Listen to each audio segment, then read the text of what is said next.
इमरान खान साहब आज अगर जेल में, वो सिर्फ पॉलिटिकल विक्टिमाइजेशन है। जल्द खान साहब भी बाहर होंगे। हम यही कह रहे हैं कि जिन लोगों के पास पब्लिक मैंडेट नहीं है और वो फॉर्म 47 में आए, वो हुकूमत करने के हकदार नहीं है। बानी पीटीआई जल्द जेल से बाहर होंगे। चेयरमैन पीटीआई बैरिस्टर गौहर का दावा। कहते हैं जिन लोगों के पास मैंडेट नहीं वो हुकूमत के हकदार नहीं। मुल्क में कानून होगा तो जमहूरियत आएगी। हमारा मकसद जमहूरियत कायम करके मुल्क को कायदे-आज़म का पाकिस्तान बनाना है। हमाद अजहर का इस्तीफा मंजूर नहीं किया गया। बानी पीटीआई ने हमाद अजहर को काम जारी रखने की हिदायत की है। हमाद अजहर ने पार्टी को मुश्किल दौर में संभाला।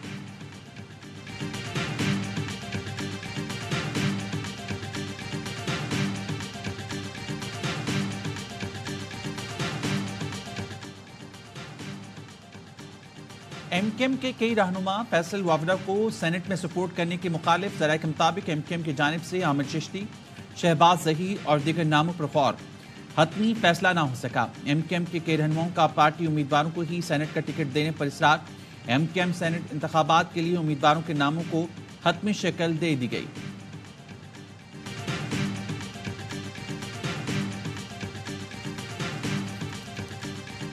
It's an enormous project. Ultimately, it's around $10 billion that are going to be invested in that part of Balochistan. It's going to process about 45 million tons of copper and gold bearing material every year. Reko Diq मंसूबा कानकनी के शोबे में नई तारीख रकम करेगा। हर साल रेकोडेक से 45 मिलियन टन सोना और कॉपर के ज़खायर निकलेंगे। बैरक गोल्ड के सीईओ मार्क ब्रिस्टो कहते हैं रेकोडेक मंसूबे में $10 अरब की सरमायाकारी होगी। अंदाजे के मुताबिक ये मंसूबा 45 साल तक चलेगा, लेकिन मेरा यकीन है रेकोडेक मंसूबा 100 साल तक चलेगा। दुनिया के बेहतरीन डिज़ाइन और इंजीनियर्स की मदद से मंसूबे पर काम कर रहे हैं। कोशिश है कि पहली प्रोडक्शन 2028 में शुरू हो जाए। चाहते हैं मंसूबे पर हमारे साथ काम करने वाले तमाम पाकिस्तानी हों।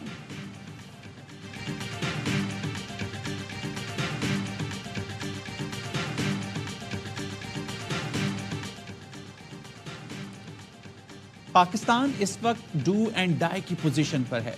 रिटेलर्स पर टैक्स लगने के अलावा कोई और रास्ता नहीं है।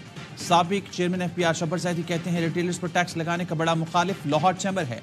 शहबाज शरीफ को सियासी साख दाव पर लगाकर रिटेलर्स पर टैक्स लगाना पड़ेगा। टैक्स लगाने के लिए पंजाब हुकूमत का ताउन नागुज़ीर है। हर हुकूमत रिटेलर्स पर टैक्स लगाने में नाकाम रही है। रिटेलर्स पर टैक्स लगाते हैं तो शटर बंद करते हैं, जिससे नुकसान होता है। बिजली चोरी को खत्म करने के बजाय बोझ आवाम पर डालने की तैयारी कर रही हैं। पेट्रोल की कीमत बढ़ने से महंगाई मजीद बढ़ेगी।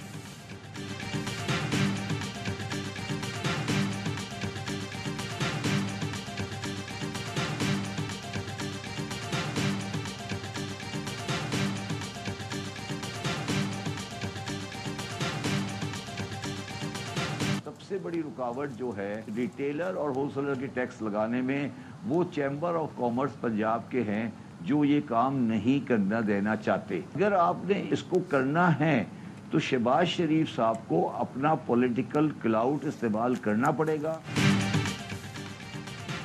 पाकिस्तान इस वक्त डू एंड डाई की पोजीशन पर है। रिटेलर्स पर टैक्स लगने के अलावा कोई और रास्ता नहीं। साबिक चेयरमैन एफपीआर शब्बर ज़ैदी कहते हैं रिटेलर्स पर टैक्स लगाने का बड़ा मुखालिफ लाहौर चैम्बर है। शहबाज शरीफ को सियासी साख दाव पर लगाकर रिटेलर्स पर टैक्स लगाना पड़ेगा। टैक्स लगाने के लिए पंजाब हुकूमत का ताउन नागुज़ीर है। हर हुकूमत रिटेलर्स पर टैक्स लगाने में नाकाम रही है। रिटेलर्स पर टैक्स लगाते हैं तो शटर बंद करते हैं, जिससे नुकसान होता है। बिजली चोरी को खत्म करने के बजाय बोझ आवाम पर डालने की तैयारी कर रही हैं। पेट्रोल की कीमत बढ़ने से महंगाई मजीद बढ़ेगी।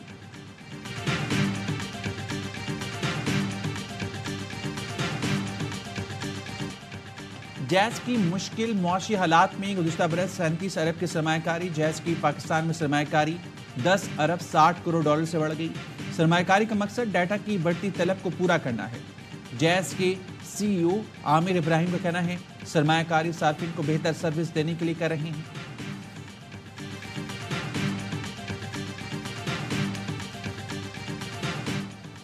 पेशावर में मुखालिफिन के खेतों में पानी छोड़ने पर फायरिंग से 4 अफराद जाँ बहक और खातून जख्मी हो गई। फायरिंग के बाद मुलजिमान फरार हो गए। मुकदमा दर्ज। वाक़या पेशावर के थाना मित्रा के हुदूद में पेश आया। पुलिस हुकाम का कहना है मुल्जिमान की गिरफ्तारी के लिए छापे मारे जा रहे हैं।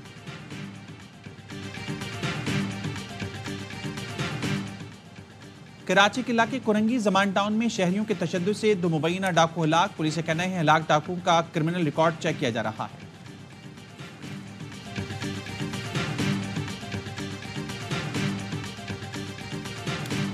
अपने बेटे की तरह ही पाला, वो मेरा बेटा ही था। मेरा बेटा ही गया है, मेरा भाई नहीं गया। मुझे पता है कि मेरा कौन गया है, उनको नहीं पता। पतंग उड़ाने वाले का एक मजाक, एक शुगल, एक गेम हो गई है। हमारी नस्लें उजड़ गई हैं। फैसलाबाद में कातिल डोर, एक और कीमती जान निकल गई। डिजकोट रोड पर मोटरसाइकिल सवार 22 साल आसिफ मुश्ताक गर्दन पर डोर फिरने से जाँ बहक हो गया। आसिफ की ईद के बाद शादी थी। भाई का कहना है पतंगबाजों के शौक ने हमारा घर उजाड़ दिया। मुकदमा नामालूम मुल्जिमान के खिलाफ दर्ज। वज़ीर आला पंजाब मरियम नवाज का जिम्मेदारों के खिलाफ कार्रवाई का हुक्म। कहती हैं तफरीह के लिए किसी की जान खतरे में डालने की इजाजत नहीं दी जा सकती।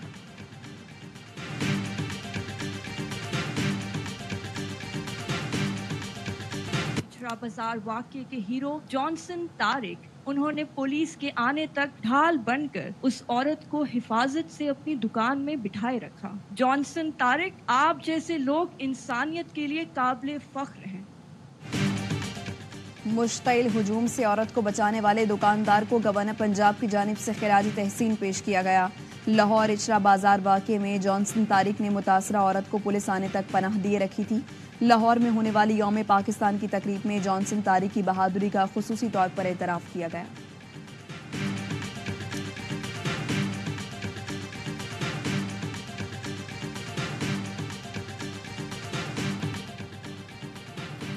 दोस्त मुल्कों के फौजी दस्तों ने यौम पाकिस्तान परेड में हिस्सा लिया। चीन के फौजी दस्ते का परेड करते हुए पाक चीन दोस्त से जिंदाबाद का नारा। दस्ते की क़यादत लिबरेशन आर्मी के सीनियर कर्नल ने की। आज़रबाईजान के फौजी दस्ते भी परेड में शरीक हुआ।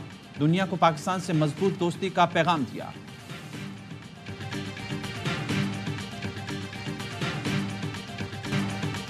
यौम पाकिस्तान पर मुख्तलिफ मुल्कों में पाकिस्तानी सिफारत खानों में तकरीब। नई दिल्ली में वाक़ पाकिस्तानी हाई कमीशन में परचम कुशाई की तकरीब हुई।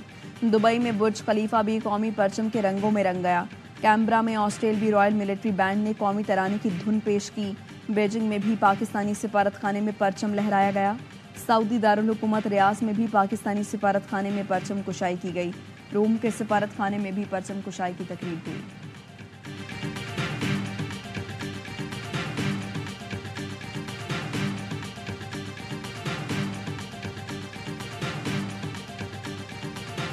रूस में दहशतगर्दी का बड़ा वाकया। मॉस्को कॉन्सर्ट हॉल पर हमले में हलाकतों की तादाद 143 हो गई।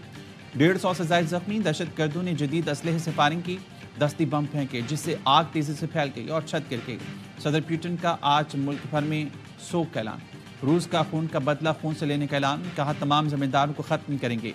रूसी सदर पुतिन का कहना है मॉस्को दहशतगर्दी में मुलव्विस 4 हमलावरों को गिरफ्तार कर लिया। दहशतगर्द यूक्रेन फरार होते हुए पकड़े गए। यूक्रेन के सदर के हमले में मुलव्विस होने की तरदीद। अमेरिकी मीडिया ने दावा किया मॉस्को हमले की जिम्मेदारी दाइश ने कबूल कर ली। वज़ीर-ए-आज़म शहबाज शरीफ की मॉस्को में हमले की शदीद मजम्मत। कहा पाकिस्तान इस मुश्किल वक्त में रूस के साथ खड़ा है।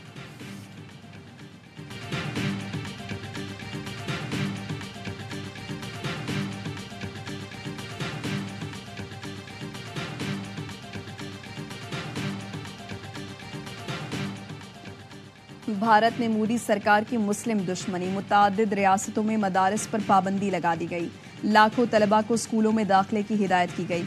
उत्तर प्रदेश हाई कोर्ट ने मदरसों से मुतालिक 2004 का कानून मनसूख कर दिया।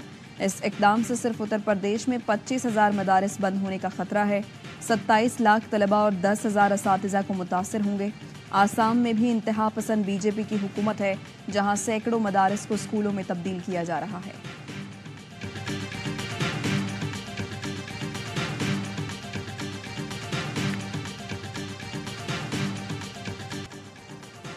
न्यूजीलैंड के खिलाफ T20 सीरीज से कबल फिटनेस कैंप के लिए कौमी खिलाड़ियों के नामों का ऐलान आज मुतवक्की। इंटरनेशनल क्रिकेट से रिटायरमेंट वापस लेने वाले हमाद वसीम शामिल होंगे। उस्मान खान को भी जगह मिल सकती है। शाहीन आफरीदी, बाबर आजम, मोहम्मद रिजवान, साइम अयूब, सऊद शकील, नसीम शाह और इफ्तिखार अहमद को कैंप का हिस्सा बनाया जाएगा। साहबजादा फरहान, आजम खान, इरफान नियाजी, मोहम्मद अली, मेहरान मुमताज, हसीबुल्ला और खुशदिल शाह की भी शमूलियत का इम्कान। फिटनेस कैंप 20 से पाकिस्तान मिलिट्री अकेडमी में शुरू होगा।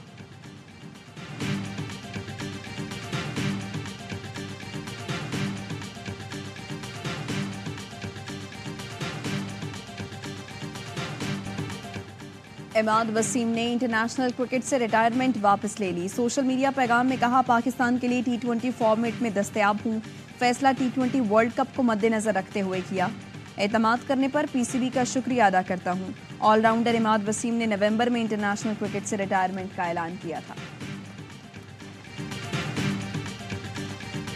कराची में माह रमजान के दौरान टेप बॉल टूर्नामेंट की सरगर्मियां उरूज पर पहुंच गईं। गली मोहल्ले और मैदानों के बाद इंडोर एरिना में भी क्रिकेट के मेले सजने लगे। नॉर्थ नाज़िमाबाद जिमखाना में साबिक कप्तान सरफराज अहमद ने रमजान क्रिकेट टूर्नामेंट का इफ्तिताह किया। इंडोर क्रिकेट को नौजवान और बच्चों के लिए बेहतरीन इक़दाम करार दिया।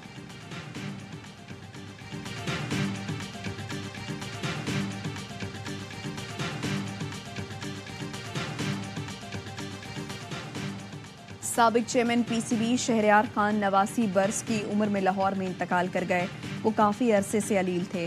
शहरयार खान 2 मरतबा सरबराह PCB रहे। उनकी तदफीन आज कराची में होगी। चेयरमैन PCB मोहसिन नकवी ने शहरयार खान तक के इंतकाल पर इजहार अफसोस किया।